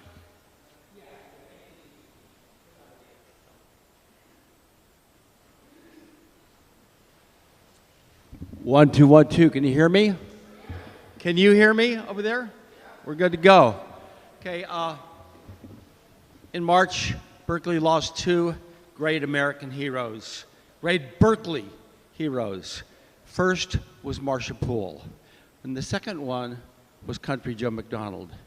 And Country Joe wrote a song that we all know, and I've made just a few minor changes to it. I'm not going to sing it. It's a poem, but I want to say it. Come on, all you J6 clowns. Dementia Don needs your help again. He's got himself in a terrible jam way over yonder in old Iran. So put down your sticks and pick up a gun. You're going to have a whole lot of fun. Come on, billionaires, don't move slow, because you know this war is a go, go, go. There's plenty good money to be made supplying the Department of War with the tools of the trade. Just hope and pray when they drop the bomb, they don't drop it on your own home. Join in parents throughout the land. Send your spawn off to old Iran. Grandparents, too, don't hesitate. Send them off before it's too late. Be the first one on your block to have your kids come home in a box. And it's 1, 2, 3. What are we fighting for? Don't ask me. I don't give a damn. Our next stop is old Iran. And it's 5, 6, 7. Open the pearly gates. Well, there ain't no time to wonder why. Whoopee! We're all going to die. So, that's actually how you speak into a microphone, guys. Our first reader today is the very lovely and wonderful old-time, long-time friend of Marcia Poole. And they have an elegy for us in poetic form. Lori Lippy, would you please come up? Thank you.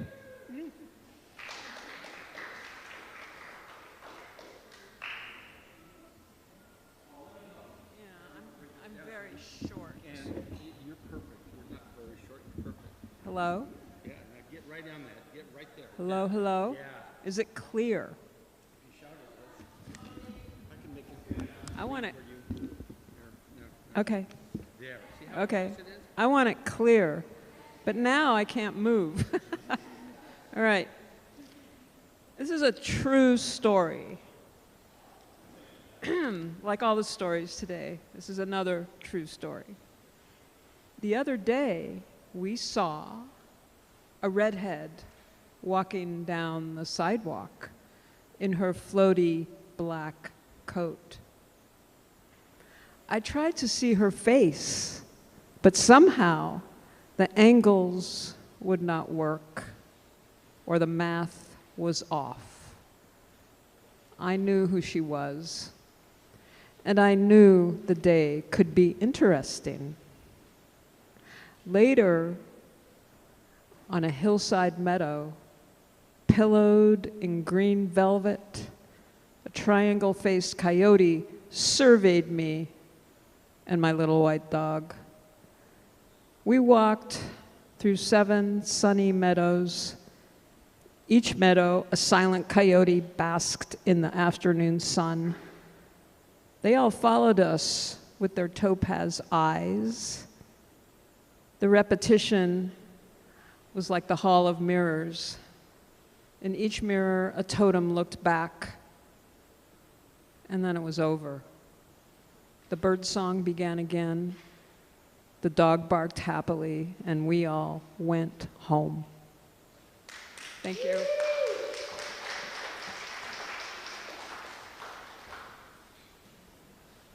That was fabulous. Thank you so much. I'm going to bring this puppy up.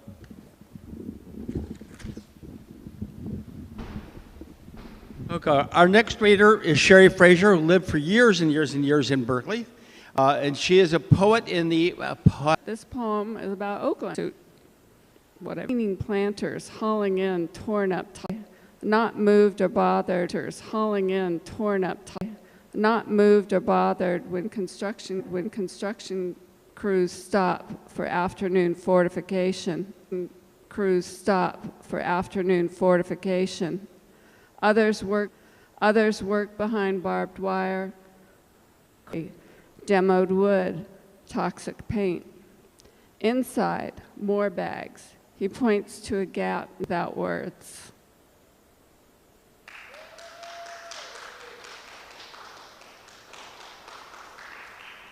And then I thought it would be appropriate to do a poem that, because I never did anything for my mother, and this is a poem I wrote about a few months after she died. And it's called Sewn Circles. You weren't looking for perfection, a sphere, a ball, though you did want something round, maroon, small, a button. You were really that kind of person, like a man who throws out a perfectly good piece of clothing for want of a button. You wanted to defer to your younger self when you sewed Vogue pattern dresses to outshine the San Marino rich girls. You had made a red cape with bound buttonholes, hand-covered buttons, satin lining. You were once her, and now the idea of a bit of thread and a needle and a button, it's just too much trouble. Still, you had a mission, sew a button on this sweater. You looked in your button drawer, plenty of buttons belonging to clothes long discarded. One will work, you thought. Not one did. Then you remembered her sewing kit, your mother's, the one you took home for practicality, you told yourself. One of the myriad useless objects you would later regret, packing your car so tight not a thread's gap remained. You began a hunt, wondered if you might have tossed it. No, there it was, tucked in a drawer with her ashes, her ceramic elephants, and inside, the button, round, maroon, glorious, perfect almost. You took it as a sign, put your nose deep in the kit, caught a whiff of what you once could not stand, her talcum powder, each sniff of which caused your ever-swollen sinuses to expand. Circles jeweled on the wool in front of you, a dude on the blades of the scissors she once used to cut your hair. Rust-spotted, they tugged at your scalp until you cried out. Round, red-eyed, you sit on the present, hold your button and yourself, thread the needle, and sew.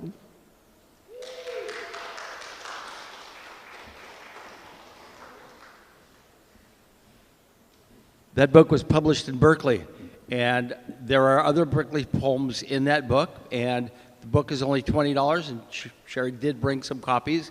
The average poet sells 39 copies of their book. So kick in a few bucks, it's only 20 bucks. It is great. Our next poet lives in Berkeley as well, Douglas Chambers. Come on up. And Douglas is also a part of the Pandemic Poetry Prompts group. And he's a little taller, so we're going to adjust this.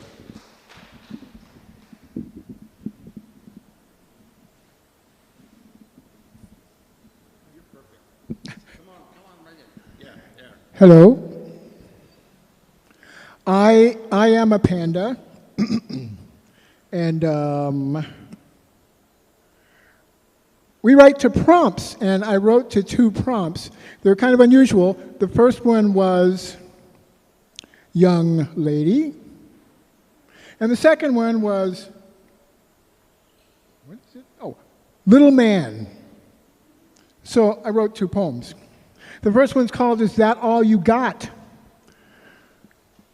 My ex-wife's father never addressed her as young lady. When she'd annoyed him, he'd warn with, listen, little girl. Is this exclamation a call to a better nature, a dressing up for the job we want? Could the speaker be calling for greater accountability? After all, big girls don't. Maybe the warning tone signals that the hellhounds of misogyny are about to be released.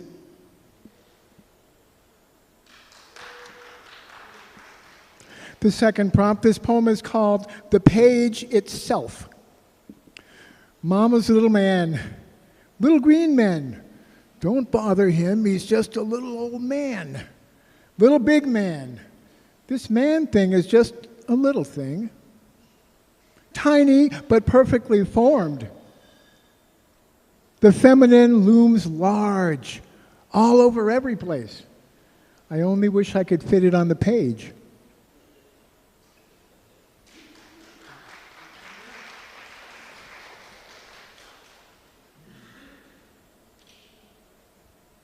This one doesn't have a title. It's about a dream that had several parts.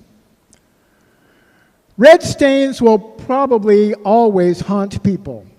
In my dream, it started so small, a period that begins my sentence.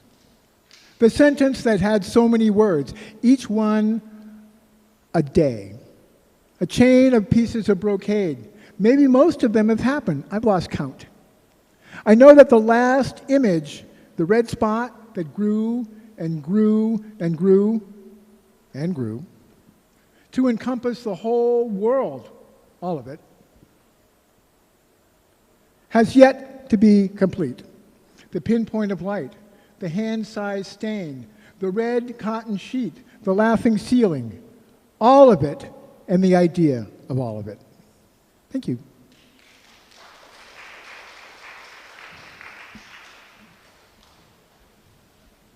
Now, everyone here today has heard about how Marcia is a hero, how Marcia worked for the people in tenant issues, fought for the rights of tenants, and in fact, unfortunately got horribly entangled with one of Berkeley's largest, if not Berkeley's largest landlords, which costs a lot of pain for a lot of people and death for some.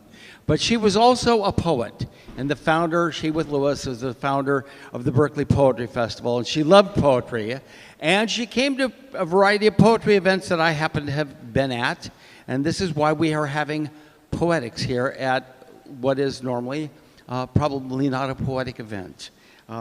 I gave myself a prompt that I wrote to on Friday, which is to write about Marcia's heroism.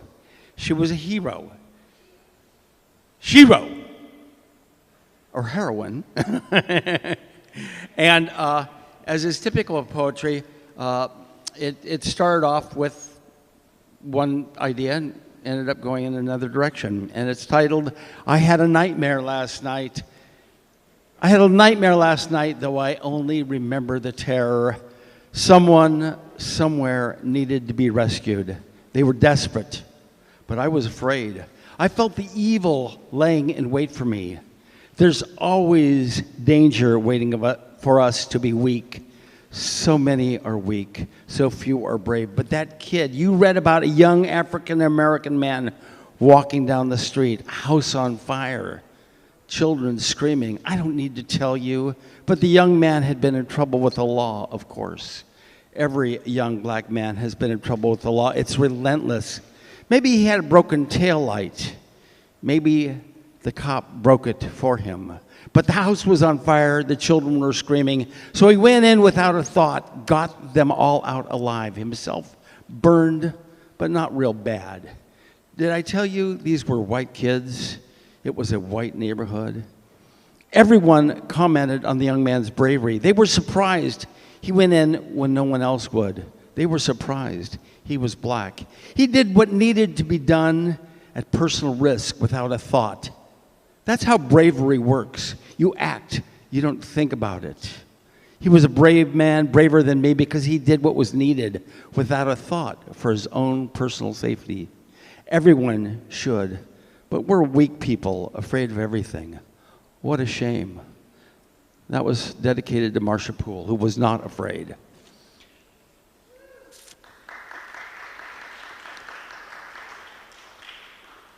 There are two poets that are famous in Berkeley in the 80s. And I said, not necessarily true. And I said I'd been reading a book and there were poems by this famous Berkeley poet. A number of poems, and nobody knew who it was. And it was death. And two old poets, dumbstruck as death announced, "Today isn't your day, but your day is coming. Tell us something we don't know." The old poets laughed as their eyes drifted down to the burden death had dropped at their door.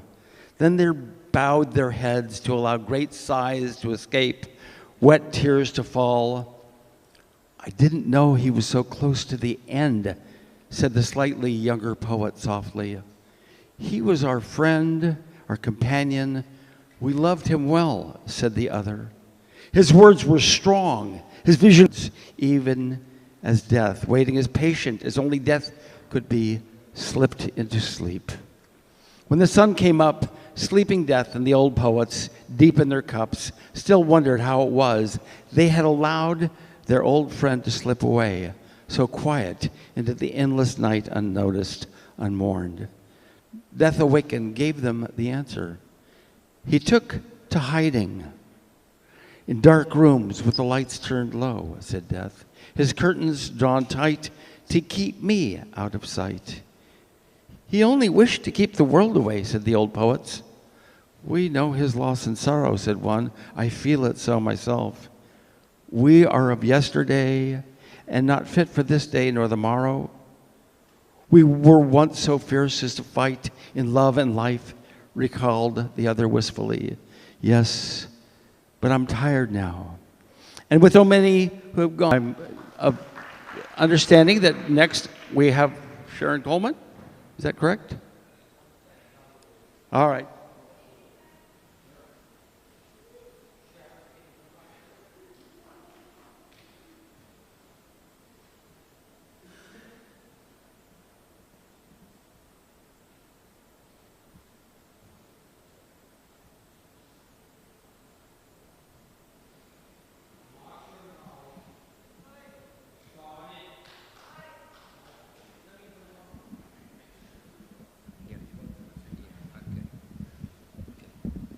Marcia and I started the Berkeley Poetry Festival with a grant of a local grant from Chris Worthington for, I think was $1,500 at the Berkeley Art Museum in 1998. After we developed the Touch of the Poet series for over 10 years, the open mic, and we developed into a poetry festival. Before we get into the poetry, then we, after 10 years doing it, we handed to Sharon to do the stewardship of the festival, and she has been doing it since how long? I think 13 years. 23 years has been going on. Yeah. And I let the lady read first, and I'll read. Thank you very much. It's been an honor to be the steward for the Berkeley Poetry Festival. We're so thankful to Marcia and to Louis for having created this event, involved the city, and originally gotten grants that were written into the city budget, so we didn't even have to write it. That's no longer the case, but that was so awesome. And MK Chavez, who I asked to help me, and I have been doing this since, I think, 2013. And yeah, you could check it out at Berkeley Poetry Festival on our website. But before I was part of it, as a director, co-director, I read in the Berkeley Poetry Festival, and we were very happy to have hosted it at Berkeley City College. And I remember one in which I read in, Marcia had specifically asked that Jack Hirschman be the honored poet with the Lifetime Achievement Award. Because she's felt so strongly about uniting activism with poetry. So I'm reading a poem that I've recently written, and it is very much about the activism, the political world, and the poetry coming together. Walk to the window as if your brain were on the other side. Sleep sinks into me as rain drums the midnight glass. Rain's drumming those double panes as I awake in the waning dark. Cat curled next to me, cat encircled by arms. Quiet is the anger, angry is fear, walking streets in the frozen middle of this country. The police can only repeat laws, a theorist once said. If they even know them, I add, and if they don't, they make their word law and slam it deep into soft flesh of arms, mostly brown, sometimes already bruised. And the new judges rubber stamp penalties without convictions. No son today forgets how this is extreme, but still in the same banal trajectory of history. Our status of being and of those in urban armor who are overpaid to walk into a store, school, hospital, immigration court, to break down a front door, and it's what is not shown that circulates in my cranium, which knows about places where cameras are as still as people in their cars, which move for them like a country against its laws, in line with dark white webs of its history, as cold as hail that falls mid-morning without me noticing, as still as its violence that we don't even suspect happening, that's hitting so hard. Thank you.